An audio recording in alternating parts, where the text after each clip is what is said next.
نحمده ونصلي على رسوله الكريم اما بعد فاعوذ بالله من الشيطان الرجيم بسم الله الرحمن الرحيم رب اشرح لي صدري ويسر لي امري واحلل عقدة من لساني يفقهوا قولي۔ السلام علیکم ورحمۃ اللہ وبرکاتہ۔ ناظرین، پروگرام دعا کیجئے کے ساتھ آپ کی خدمت میں حاضر ہیں۔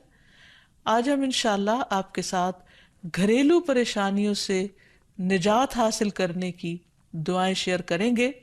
اس موضوع پر آپ سے گفتگو ہوگی کہ کس طرح ہم اپنے خاندانی زندگی کو، اپنی معاشرتی زندگی کو خوشگوار بنا سکتے ہیں اللہ سبحانہ وتعالیٰ کی مدد کے ساتھ۔ کوشش اپنی جگہ، لیکن ہر کوشش اس وقت فائدہ مند ہو جاتی ہے جب انسان اس کے ساتھ ساتھ اللہ تعالیٰ سے دعا کرتا ہے۔ حدیث میں آتا ہے کہ اللہ سبحانہ وتعالیٰ کے نزدیک دعا سے زیادہ معزز اور کوئی چیز نہیں، یعنی سب سے زیادہ اللہ تعالیٰ جس چیز کو بندے کی ویلیو کرتے ہیں وہ دعا مانگنا ہے۔ اسی طرح ایک اور حدیث میں آتا ہے کہ دعا کرنا افضل عبادت ہے، یعنی انسان جب اللہ تعالیٰ کے آگے ہاتھ پھیلاتا ہے، اپنے دل کی پکار اپنے رب کو سناتا ہے، تو دراصل وہ عبادت کی حالت میں ہوتا ہے اور ایک افضل عبادت کر رہا ہوتا ہے۔ اس لیے کثرت کے ساتھ دعائیں کرتے رہنا چاہیے، لیکن یاد رہے کہ دعا کرنے سے پہلے اللہ سبحانہ وتعالیٰ کی تعریف ضرور کی جائے۔ اس سلسلے میں تعریف کے بے شمار کلمات ہمیں احادیث کی کتابوں میں ملتے ہیں۔ انہی میں سے ایک آتا ہے کہ آپ صلی اللہ علیہ وسلم سے سوال کیا گیا کہ کون سا کلام افضل ہے؟ آپ نے فرمایا جو اللہ نے اپنے فرشتوں اور اپنے بندوں کے لیے چنا، اور وہ ہے سبحان اللہ و بحمدہ، سبحان اللہ و بحمدہ۔ یعنی جب انسان دعا کرنا چاہے تو اس سے پہلے کچھ مرتبہ جتنا اس کا دل چاہے اللہ تعالیٰ کی تسبیح اور حمد و ثنا بیان کرے، اور بار بار تکرار کے ساتھ کہتا رہے سبحان اللہ و بحمدہ۔ اس کے بعد درود شریف پڑھے جتنی دیر پڑھنا چاہے، اور پھر اس کے بعد اپنی حاجت اللہ سبحانہ وتعالیٰ کے سامنے رکھے تو انشاءاللہ اس کی پریشانی دور ہوگی۔ جہاں تک گھریلو پریشانیوں کا تعلق ہے تو اس میں ہم دیکھتے ہیں کہ ہر گھر کے اندر کوئی نہ کوئی چیز ایسی ہو جاتی ہے کہ جس سے باہمی تعلقات میں بدمزگی پیدا ہو جاتی ہے۔ بعض افراد کی طبیعت میں غصہ زیادہ ہوتا ہے، بعض لوگ جھگڑالو ہوتے ہیں، بعض لوگ شکی مزاج کے ہوتے ہیں، بعض لوگوں کو اونچا بولنے کی عادت ہوتی ہے، بعض لوگ دوسروں کو مختلف باتوں پر زج کرتے رہتے ہیں، بعض لوگ اپنی ذمہ داریوں کو ٹھیک سے نہیں نبھاتے۔ تو یہ تمام چیزیں صرف نہ یہ کہ ایسے انسان کو خود بلکہ اس کے آس پاس رہنے والوں کو اذیت میں مبتلا کر دیتی۔ اب اس میں انسان بعضوں کو سمجھانے سے بھی کام لیتا ہے، دوسروں سے بھی مدد لیتا ہے، لیکن پھر بھی مسئلہ حل نہیں ہوتا۔ تو صحابہ کرام تو اپنی جوتی کا تسمہ بھی ٹوٹ جاتا تو اللہ سبحانہ تعالیٰ سے مانگتے تھے۔ تو اگر گھر کے اندر کسی قسم کی ناچاکی یا پریشانی ہے تو اس سلسلے میں بھی ہمیں اللہ تعالیٰ کی طرف رجوع کرنا چاہیے، اور پھر اس کے ساتھ ساتھ دوسرے کو جو مشکل پیدا کر رہا ہے سمجھانا بھی چاہیے۔ جہاں تک لڑائی جھگڑے کا تعلق ہے تو اسے منافقت کی علامت بتایا گیا۔ آپ صلی اللہ علیہ وسلم نے فرمایا کہ منافق کی 4 علامتیں ہیں، ان میں سے ایک بات کرے تو جھوٹ بولے، وعدہ خلافی کرے، امانت میں خیانت کرے، اور جب وہ جھگڑا کرے تو گالی دے، یعنی جھگڑتا بھی ہے اور گالی بھی دیتا ہے۔ نبی صلی اللہ علیہ وسلم نے یہ بھی فرمایا کہ اللہ کو سب سے زیادہ ناپسند آدمی وہ ہے جو بہت جھگڑالو ہے، یعنی اللہ تعالیٰ ایسے شخص سے محبت نہیں کرتے۔ اس لیے اگر آپ کسی سے بات کر رہے ہو تو اس کی بات توجہ سے سن لے۔ چھوٹی چھوٹی باتوں پر جھگڑنا اور دوسرے کے ساتھ بد اخلاقی سے پیش آنا یہ درست نہیں۔ پھر اسی طرح مومن جو ہے وہ کبھی بد اخلاق نہیں ہوتا، اور بد اخلاقی پھر منافقت کی علامت ہے۔ رسول اللہ صلی اللہ علیہ وسلم نے فرمایا تمہارے یہ نسب نامے کسی کے لیے گالی کا سبب نہیں ہے، تم سب آدم کی اولاد ہو، ایک دوسرے کے قریب ہو، دین یا عمل صالح کے علاوہ کسی وجہ سے کسی کو کسی پر کوئی فضیلت نہیں۔ آدمی کے برا ہونے کے لیے یہی کافی ہے کہ وہ فحش گو ہو، بد کلام ہو، بخیل ہو اور بزدل ہو۔ پھر اسی طرح آپس میں محبتوں کا نہ ہونا، بہن بھائیوں میں ناچاکی، یا شوہر بیوی میں ناچاکی، یا والدین کے ساتھ محبت کا نہ ہونا، یہ ایک طرح سے اللہ تعالیٰ کی طرف سے ایک آزمائش بھی ہو سکتی ہے اور ایک عذاب بھی ہو سکتا ہے۔ مومن تو محبت کرنے والا ہوتا ہے، اور اس شخص میں کوئی خیر نہیں جو محبت کرتا نہیں اور لوگ اس سے محبت نہیں کرتے، اور لوگوں میں سب سے زیادہ بہترین انسان وہ ہے جو لوگوں کے لیے فائدہ مند ہوتا ہے۔ تو اس لیے بہت ضروری ہے کہ خاندان کے اندر باہم محبت پائی جائے۔ گھریلو زندگی خوبصورت ہو جاتی ہے اگر آپس میں ایک دوسرے سے پیار، محبت اور ہمدردی کے جذبات پائے جاتے ہیں۔ پھر اسی طرح بعض اوقات گھریلو زندگی میں بدگمانیاں بہت تکلیف دیتی ہیں، یا گھر کے کچھ افراد سنی سنائی باتوں پر یقین کرتے ہوئے دوسروں کے خلاف بدگمانی پال لیتے ہیں، تو اس سے بھی پرہیز کرنے کی ضرورت ہے۔ اسی طرح گھریلو پریشانیوں میں گھر کا تنگ ہونا بھی ایک عذاب کی شکل ہے۔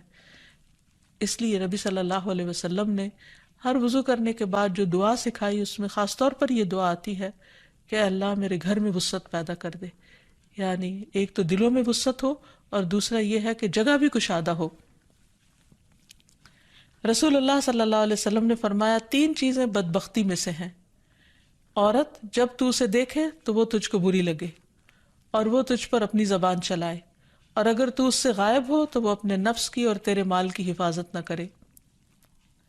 دوسرے، مریل سواری کہ اگر تو اسے مارے اور چلائے تو تجھ کو تھکا دے، اور اگر اسے چھوڑ دے تو تجھے جلد تیرے ساتھیوں تک نہ پہنچائے، اور ایسا گھر جو تنگ اور کم سہولتوں والا ہو۔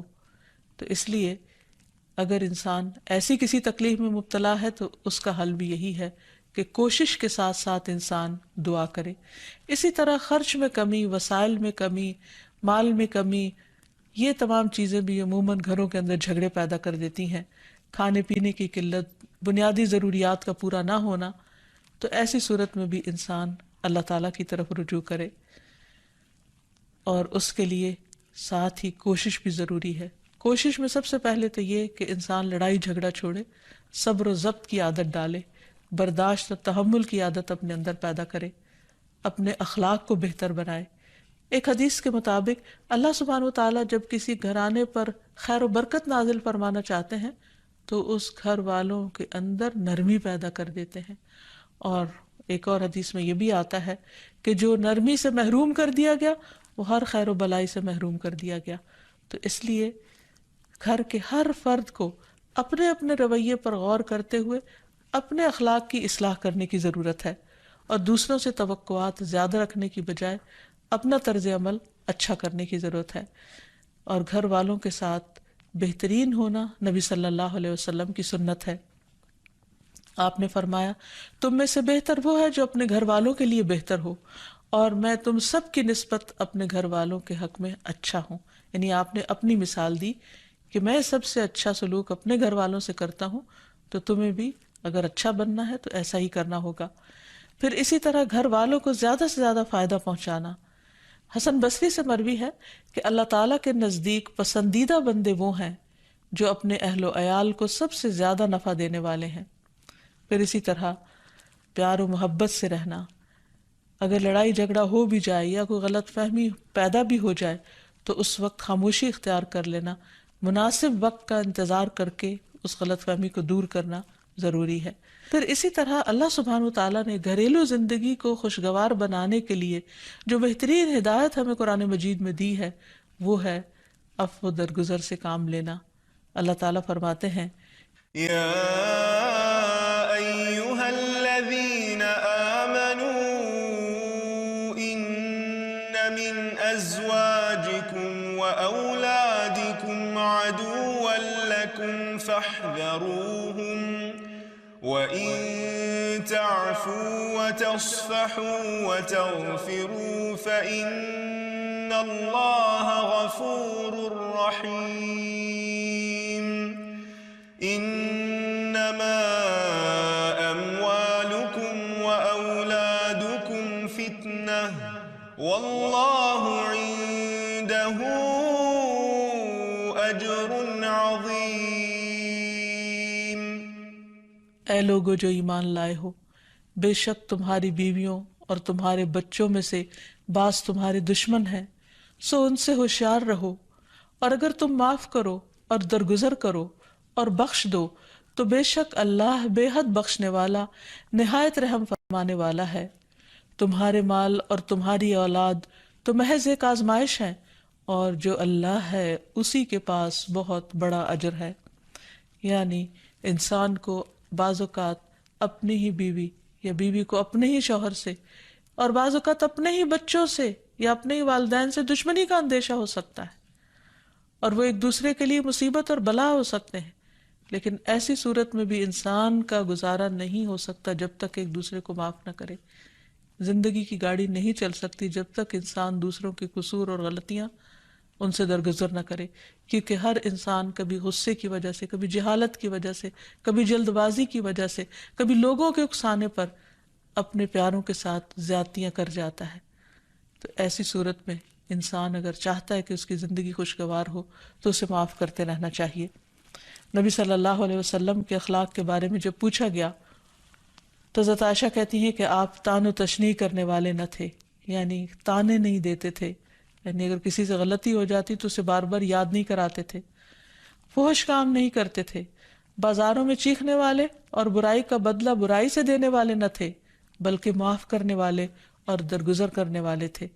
اور حقیقت یہ ہے کہ جو جس کے جتنا قریب ہوتا ہے، جیسے گھر والے ہیں، اس کی غلطیاں اور اس کی کمزوریاں زیادہ سامنے آتی ہیں، اور پھر وہ ریپیٹڈلی سامنے آتی ہیں، بار بار سامنے آتی ہیں، تو ایسی صورت میں معاف کرنا بھی مشکل لگتا ہے، لیکن پھر بھی معاف کیے بغیر گزارا نہیں۔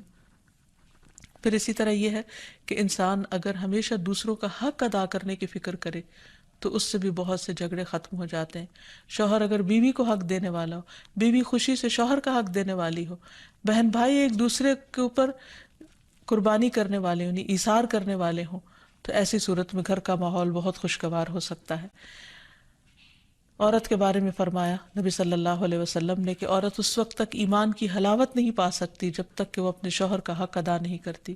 اسی طرح شوہر کے لیے نبی صلی اللہ علیہ وسلم کا یہ اسوہ حسنہ بہترین ہے کہ آپ صلی اللہ علیہ وسلم اپنے گھر ہوتے ہوئے اپنے گھر والوں کے کام کاج میں ہاتھ بٹایا کرتے تھے، ان کی خدمت کیا کرتے تھے۔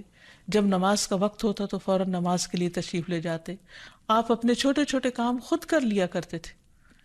یعنی اس سے بھی یہ پتہ چلتا ہے کہ خوشگوار گھریلو تعلقات میں دوسرے پر بوجھ نہ بننا ایک بہت اہم نقطہ ہے، کیونکہ اگر ہر انسان اپنی ذمہ داری خود لے لے تو دوسروں کے لیے وہ خوشگوار ہو جاتا ہے۔ پھر اسی طرح گھر والوں کو اگر کوئی غم، تکلیف یا پریشانی ہو تو اس موقع پر اپنے اختلافات کو بھول کر ان کی مدد کرنا، ان کی کیئر کرنا اور ان کی دلجوئی کرنا، یہ بھی بہت ضروری ہے۔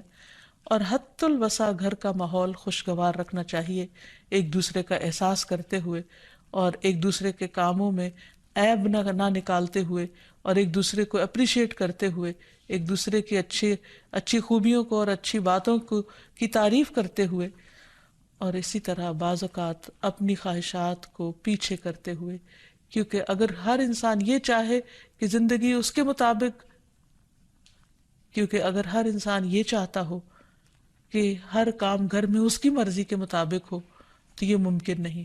بہت سے گھروں میں ساس بہو کا جھگڑا کس بنا پر ہوتا ہے، یا آپس میں قریبی رشتوں کا جھگڑا اور فتنہ فساد کس وجہ سے ہوتا ہے؟ کیونکہ ہر شخص یہ چاہتا ہے کہ گھر کا نظام اس کی مرضی کے مطابق ہو، حالانکہ ایسا ہونا ممکن نہیں۔ تو اس لیے ہر انسان کو اپنی رائے بھی دینی چاہیے، لیکن دوسروں کی رائے کا بھی احترام کرنا چاہیے، اپنی ضرورت بھی پوری کرنی چاہیے، لیکن اس کے ساتھ ساتھ دوسروں کی ضروریات کا بھی خیال کرنا چاہیے۔ پھر اسی طرح بہت سے معاملات میں قناعت اختیار کرنی چاہیے، کیونکہ یہ زندگی بذات خود ایک امتحان ہے، اور اصل عیش و عشرت کی جگہ جنت ہے، دنیا نہیں، یا دنیا کا گھر نہیں۔ تو اس لیے ضروری ہے کہ مشکل حالات میں انسان اپنے عزیزوں کا، پیاروں کا، گھر والوں کا ساتھ دے، ان کی مدد کرے۔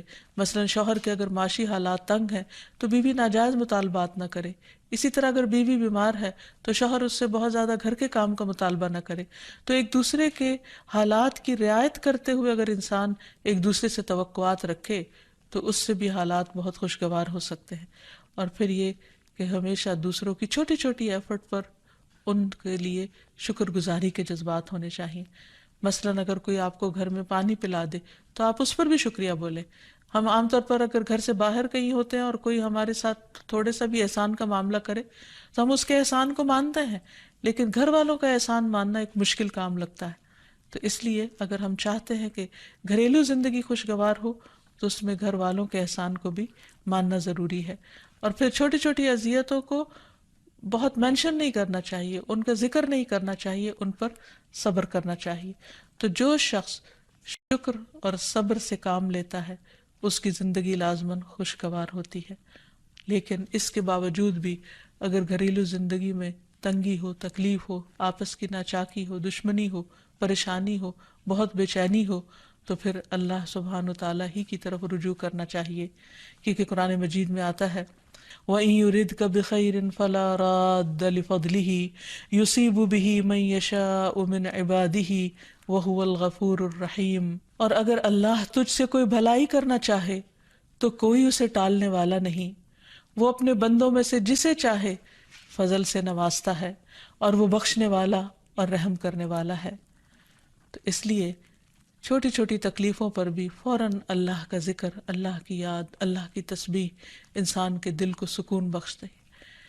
اور نبی صلی اللہ علیہ وسلم نے خصوصاً اپنی پیاری بیٹی فاطمہ رضی اللہ تعالی عنہا کو جب وہ گھر کے کام کاج کر کے تھک جاتی تھی، کیونکہ اپنے ہاتھ سے چکی پیستی، اپنے ہاتھ سے آٹا گوندتی، اپنے ہاتھ سے اپنے گھر کے کام کاج کرتی، بچوں کو لک آفٹر کرتی، تو بہت تھک جاتی تھی. اور اسی تھکاوٹ کی وجہ سے انہوں نے ایک دفعہ نبی صلی اللہ علیہ وسلم کے پاس جب کچھ قیدی آئے تو خادم کا مطالبہ کیا، لیکن آپ صلی اللہ علیہ وسلم نے ان کو خادم دینے کی بجائے یہ تسبیحات سکھائی اور فرمایا کہ جب تم اپنے بستر پر جانے لگو تو 33 بار سبحان اللہ، 33 بار الحمدللہ اور 34 بار اللہ اکبر پڑھ لیا کرو.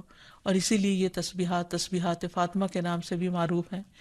تو رات کو خاص طور پر بستر پر لیٹ کر یہ تسبیحات ضرور پڑھ لینی چاہیے، کیونکہ یہ گھریلو کام کاج کی تھکاوٹ کا بہترین علاج ہے اور خادم کی جگہ کفایت کرنے والی دعائیں ہیں. پھر اسی طرح گھر میں وسعت اور کشادگی کی دعا، اللہم اغفر لی ذنبی ووسع لی فی داری وبارک لی فی رزقی. اے اللہ میرے گناہ معاف کر دے، میرے گھر میں وسعت پیدا کر دے اور میرے رزق میں برکت عطا کر دے. پھر اسی طرح چھوٹی چھوٹی پریشانیوں کے سلسلے میں مثلاً بچے کو چوٹ لگ گئی یا اچانک کسی وبائی مرض کا کوئی شکار ہو گیا تو علاج معالجے کے ساتھ ساتھ دعا کرنا ضروری ہے. مثلاً گھر والوں میں سے اچانک کسی کو کوئی ایسی بیماری آ گئی، کوئی سٹروک ہو گیا یا ہارٹ اٹیک ہو گیا تو سارے گھر والے پینک ہو جاتے ہیں. ایسی صورت میں پریشانی کا صرف اظہار کرتے رہنے سے اور غمگین رہنے سے مریض کی مدد نہیں کی جا سکتی. تو اس موقع پر اللہ تعالیٰ سے دعا کرنی چاہیے. اور ایک بہت خوبصورت دعا جو نبی صلی اللہ علیہ وسلم نے حضرت اسماء بنت امیس کو سکھائی تھی کہ آپ نے فرمایا کیا میں تمہیں ایسے کلمات نہ سکھاؤں جن کو تم پریشانی کے وقت پڑھا کرو. اور وہ کلمات ہیں اللہ اللہ ربی لا اشرک بہ شیئا، اللہ ہی میرا رب ہے، میں اس کے ساتھ کسی چیز کو شریک نہیں بناتی. اور آخر میں یہ کہ گھر والوں کی باہمی محبت اور الفت اور تعلقات کی بہتری کی دعا کرنی چاہیے جو پیارے نبی صلی اللہ علیہ وسلم نے ہمیں سکھائی ہے. وہ دعا ہے اللہم الف بین قلوبنا واصلح ذات بیننا واہدنا سبل السلام ونجنا من الظلمات الى النور وجنبنا الفواحش ما ظہر منها وما بطن وبارک لنا فی اسماعنا وابصارنا وقلوبنا وازواجنا وذریاتنا وتب علینا انک انت التواب الرحیم وجعلنا شاکرین لنعمتک مثنین بها قابلیہا واتمہا علینا. اے اللہ ہمارے دلوں میں الفت پیدا فرما دے اور ہمارے آپس کے معاملات کی اصلاح کر دے.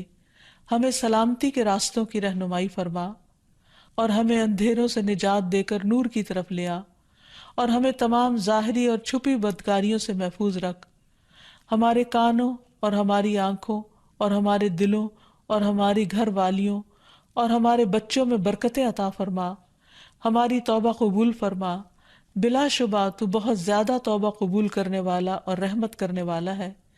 ہمیں اپنی نعمتوں کا شکر ادا کرنے والا بنا اور ان کی تعریف کرنے والا اور ان کو قبول کرنے والا بنا دے. ان نعمتوں کو ہم پر کامل فرما دے، یعنی ان نعمتوں کو ہم پر تمام کر دے۔ تو کس قدر جامع اور خوبصورت دعا ہے جو نبی صلی اللہ علیہ وسلم نے ہمیں سکھائی۔ گھریلو زندگی کو خوشگوار بنانے کے لیے ان دعاؤں کو پڑھتے رہنا چاہیے، یاد کر لینا چاہیے، قبولیت کے مواقع پر پڑھنا چاہیے۔ اگر زبانی یاد نہ بھی ہو تو دیکھ کر پڑھ لینا چاہیے، اور اگر ان کا ترجمہ نہ آتا ہو تو اردو میں پڑھنے میں بھی کوئی حرج نہیں، لیکن اللہ تعالیٰ سے مانگتے رہیے کیونکہ ساری مشکلات کا حل صرف اسی کے پاس ہے۔ وآخر دعوانا ان الحمد للہ رب العالمین۔ السلام علیکم ورحمۃ اللہ وبرکاتہ۔